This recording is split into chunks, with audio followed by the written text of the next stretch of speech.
the voice in your head when you are overthinking is different than the voice that you have in your head when you're focused.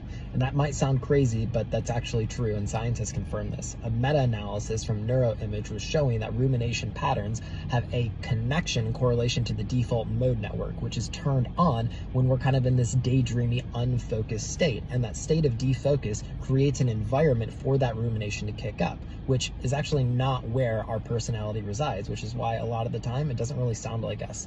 However, when we are focused and we are oriented on a singular task, and you start to notice that you are thinking and contemplating and you're driving focus into a singular topic, that voice is you.